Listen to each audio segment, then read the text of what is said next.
I will tell you this right now. I despise coffee. I hate the smell of it. I think I've only drank it, on accident a couple of times. I am not a fan of it at all. Black coffee, sugar coffee, cream coffee, okay, little coffee drinks, okay. Coffee crisps, not too terribly bad, but even coffee flavored ice cream or anything like that, just treats with coffee in it, I despise it, okay. Then I see an article like this where it could help with activating your metabolism. It's like, okay, you tried to trick me once, Satan, okay? But just because you think that you found something, you think that you found an in on this one, doesn't mean that you're going to get me to become a coffee drinker, because I like the whiteness of my teeth, and I don't need to have any of that stuff in there, okay? Researchers have discovered that the amount of caffeine in one standard cup of coffee, so why not just cut out the middleman and just have caffeine? Yay!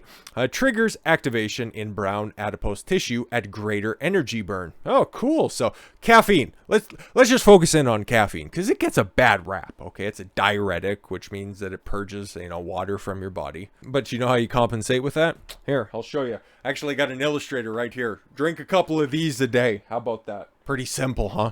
Researchers found that coffee in one standard cup of coffee stimulates brown fat activity, burning more energy and potentially improving insulin sensitivity. Yeah, because you got less fat around your body.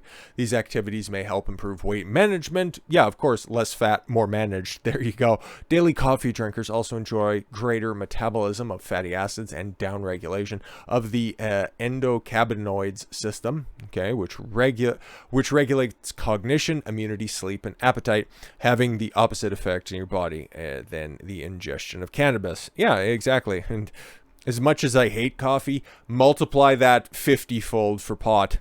Yeah, but my glaucoma and painkillers, just stop being a loser. Your body has white and brown fat cells, okay? The white may be programmed into a brown when programming is not naturally suppressed by the special protein. Conversion of white to brown fat is known as beige to bright fat. Thanks for that.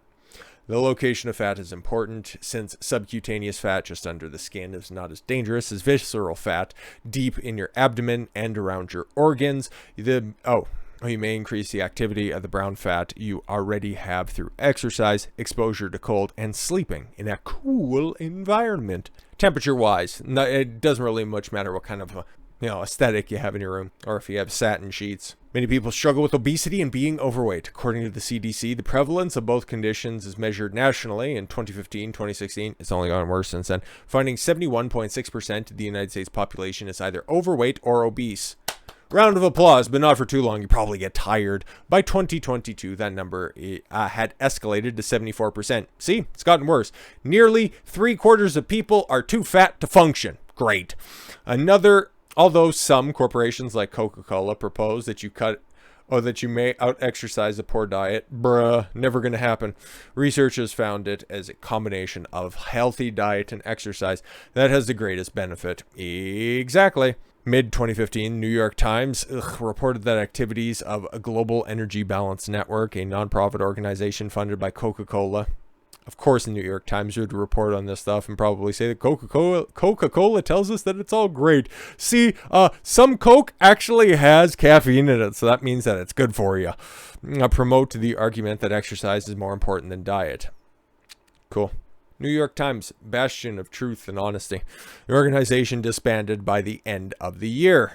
Cool. I wonder if there was any redactions from the Times. In 2017, weight loss and weight management was worth $66 billion each year, according to market research firm Market Data. In their press release, they reported that the number of active dieters had fallen by 10% since 2015. Holy! The market, which can include diet pills, shakes, supplements, just a bunch of garbage, okay? Because a lot of the stuff that's out there, okay, like there's a big fad. There was a big increase. When I started working out, this was absolutely a non-starter, like a pre-workout exercise drink. You probably see them everywhere. They're marketed. They're basically at the checkout counter at this point in time, okay? But if you take a look at the ingredient list, most of the active ingredients that are in there, it's a minuscule amount. Most of it's just filler, things to make it more shelf stable. It's just garbage. I make my own pre-workout, okay? I have citrulline, malate, beta-alanine, a little bit of salt, B12 vitamins, and guess what? Couple of caffeine pills that I put in there. I know all the ingredients that go in there, and I make it work for myself. There are several factors contributing to your ability to lose weight, including getting enough quality sleep at night, supporting healthy gut microbiome, and choosing to eat more whole foods, less processed foods. A recent study published in Scientific Reports has demonstrated caffeine may affect your metabolism and mobilize a metabolically active brown fat. All right. Brown adipose tissue, or BAT to its friends, may generate heat, thermogenesis, and burn glucose and fats through the mitochondrial reaction mediated by mitochondrial uncoupling protein 1, UCP. You know me. Energy balance prevents the development of obesity, and while physical activity may dissipate some energy, the body also uses a system of thermogenesis, or the production of heat through the burning of energy. Upregulation of UCP1 may reduce the potential for obesity and improve insulin sensitivity, as it is one of the systems of thermogenesis in brown fat. Scientific report study. Researchers looked at the effect of caffeine on BAT, both in test tubes and in humans. They wrote that past studies demonstrated the activation of BAT through nutrients or cold exposure. Caffeine demonstrated an upregulation of UCP1 in obese mice, and the extent that it directly affected BAT in humans was not known. The researchers first used cells from mice and human bone marrow stem cells cultured in test tubes and then introduced caffeine. Their analysis was performed using several tests, including mitochondrial staining, transmission electron microscopy, and gene expression analysis. Next, 9 healthy human volunteers with a mean body mass index of 23 within a normal range and were engaged to participate. They either drank a caffeinated beverage or water and remained sitting for 30 minutes. Researchers analyzed the treatment to the cell cultures with caffeine increased the expression of UCP1. They also analyzed and compared the thermal imaging done 30 minutes after drinking the beverages against those done before. So again, they aren't even using coffee, but guess what? Coffee gets clicks. Drink coffee and then you'll just be thinner. And it's not that simple. Images showed the increase in temperature of BAT in the subclavicular areas in adults after drinking coffee. Yo, you said caffeinated beverages, though. This reflected an increase in heat production in BAT, not demonstrated after drinking water. All right, Scientific Reports research said that the first study to demonstrate caffeine's stimulation on UCP1 in vitro could be projected to be the ingestion of caffeine by humans through a standard-sized cup of coffee. Michael Simmons, PhD, from the School of Medicine at the University of Nottingham, co-directed the study.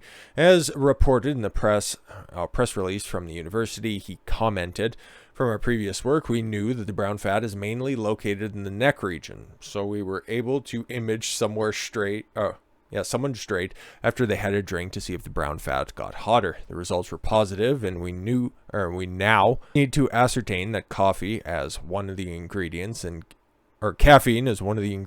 coffee. My reading skills are just in the pooper right now. Is acting as a stimulus, or if there is another component helping with the activation of brown fat. Researchers believe this suggested that caffeine in a standardized cup could increase the metabolic rate and enhance BAT function. They theorized that the activity has the potential to contribute to weight loss. In conclusion, these results provide new complementary in vitro and in vivo evidence that caffeine and a coffee beverage can promote BAT function at doses compatible with human use.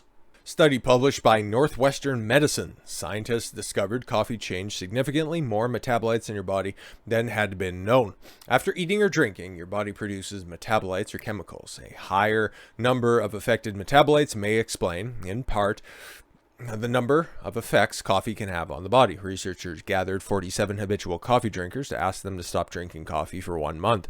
In the following month, the participants drank 4 cups of coffee each day. Wow, going from stone cold sober to 4 cups a day? Jeez. In the last month, they drank 8 cups of coffee each day. All right. During the study, the researchers collected samples from their blood, evaluating the number of type of metabolites. They found the levels of 115 metabolites were altered by drinking coffee, 82 of which were known to affect 33 biological pathways. They also discovered 3 novel links to coffee, including steroid metabolites, fatty acid metabolism, and the effect that it had on endocannabinoid system. Your body normally has cannabinoid receptors in the neurological system. The research found that neurotransmitters related to the system were reduced after drinking 4 to 8 cups of coffee each day. The effect is opposite to what is expected when cannabis is ingested. See, I told you, I'm totally in the pooper right now. It's terrible. It's terrible. Lead author Dr. Cornelius, commented about this study. They are entirely new pathways in which coffee might affect health. Now we want to delve deeper into the study, how these changes affect the body, and increased coffee consumption over the 2-month span of the trial may have created enough stress to trigger a decrease in metabolites in the system. It could be our body's adaptation to try and get stress levels back to equilibrium. This is often due to the caffeine's ability to boost fat metabolism or the glucose regulating effects of polyphenols, plant-derived chemicals. Our new finding linking coffee to endocannabinoids offer alternative explanations worthy of further study. 3 different types of fat, all right, beige, brown, or white, perform different functions in the body. Brown fat works differently in the way the other fat does to produce heat by burning sugar and fat. Increasing its activity improves blood sugar control as well as improving blood lipids and extra calories burned to help with weight loss. However, until now, no one has found an acceptable way to stimulate its activity in humans. This is the first study in humans to show that something like a cup of coffee can have a direct effect on brown fat functions. Potential implications of our results are pretty big, as obesity is a major health concern, blasey. We know it's definitely pretty big, very big, about a 75% larger than the rest of your concerns might be. Most common type of fat cells are white adipose, where the excess energy is stored, increasing the risk of obesity. That's the stuff that's normally found around your organs, used as an insulator, a buffer, but it also makes your organs hotter, and there leads to the propensity of a much higher risk of damage to your body. Researchers have discovered white fat cells may be programmed or turned brown, but this programming is suppressed by the FLCN protein. The function to suppress brown fat programming is performed in cooperation with another pathway in which active during cell processes, including tumor formation, insulin resistance, and fat cell growth. In particular, pathways called mTOR is activated by amino acids and insulin, as well as growth factor, in which in turn helps to suppress brown fat programming. Conversion to white fat to fat cells is known as bright or beige fat cells. Cool. Fat location makes a difference. That's what I want to know about as well. While fat is located in your body, it makes a difference to your health. White fat performs 2 important functions: stores excess calories, releases hormones to control metabolism. Fat stored directly under the skin, subcutaneous fat deep in your abdomen around your organs, is called visceral fat. Subcutaneous brown fat, white fat is your visceral fat. Subcutaneous, often found around the thighs, buttocks, does not normally cause many problems as visceral. According to Harvard Health, 90% of body fats in most individuals is subcutaneous. Yeah, so it's right there. It's ready to be used, but how do you activate it? Caffeine. Remaining 10% is intra-abdominal or visceral fat beneath the abdominal wall and surrounding your organs. Type of fat is strongly associated with metabolic syndrome and insulin resistance. In a study from the University of Illinois, researchers found the regulatory molecule produced by the body's response, leading to higher amounts of visceral fat with increased caloric intake. Stop eating, you won't have so much visceral fat. So, how do you prevent storing so much brown fat outside of, just stop eating poorly? Well, we got 3 different categories right there. Exercise. One study from the Ohio State University Wexner Medical Center. Researchers found one reason exercise may boost metabolism is through exercising levels of a lipokine molecule that has been linked to cold temperatures in the past. The researchers found the function of brown fat during exercise was to tell the muscles to use more fatty acid as fuel. Cool. They confirmed their results as an animal study during which they found lipokines after mice exercised, but once a bat was removed from the mice, there was no evidence of exercise-induced increase. Cold. Several studies have demonstrated that the exposure to cold temperatures increases glucose burning in brown fat and upregulates UCP1 proteins. It also increases BAT activation, reduces fat, changes mitochondria in skeletal muscle and BAT. Daily exposure increases the volume of BAT and the oxidative capacity. Right now, as we speak, it is cold as heck in my neck of the woods, so I get plenty of cold exposure when I'm out running every day, and then also just, the little dust off with a spritz of cold in the shower when it's all said and done. I would recommend it, but of course I have videos on cold showers like every other fitness or health related channel. That's on YouTube. And finally, sleep. One method suited for exposure, to expose participants to a cool environment, was to reduce the ambient temperature during sleep. Researchers engaged 5 men over 4 months. Sounds sexy. The participants did not regulate activities during the day and then returned to their rooms each evening. The temperature in the room was set to 75 degrees Fahrenheit during the first month, 66 the following 2 months, and 81 in the final month. That 81 sounds like hell.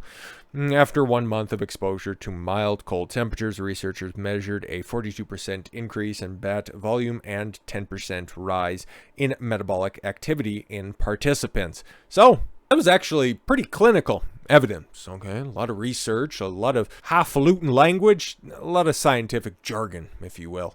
Long story short, hey man, you want to activate some of that brown fat? Coffee will do you good. But also, if you want some added exercise benefits, just cut out the middleman and take some caffeine pills or something like that. Don't overdose or, don't rely on them too much, but find a way to work it in there. Looks like it'll do wonders for you. So with all that said, thank you all very much for the gift of your time. I've been Don Consuelo. I want you to follow your gut and get after it. Take care, everyone.